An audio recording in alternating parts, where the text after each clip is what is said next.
کہ جناب مسجد میں جماعت شورا کی نہیں آ سکتی اور مسجد میں مرکز کی جماعت نہیں آ سکتی. مسجد کسی کے باپ کی جاگیر نہیں ہے.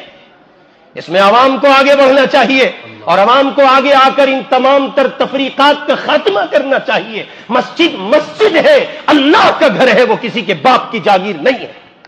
مسجد میں اگر شورا کی جماعت آتی ہے تو اس کا بھی استقبال ہوگا اور مرکز کی جماعت آتی ہے تو اس کا بھی استقبال ہونا چاہیے اور ہوگا، اس لیے کہ وہ سب اللہ کے بندے ہیں، اللہ کی بات کر رہے ہیں. اور اگر ان میں سے کوئی اللہ کی بات نہیں کرتا تو پھر اس کا اعلان ہو کہ وہ اللہ کی بات نہیں کرتا ہے. اور اگر بات اللہ کی ہے، دین محمد کا ہے اور پھیلاتے بھی محمد کا دین ہے، پھر تفریق کیوں ہونا؟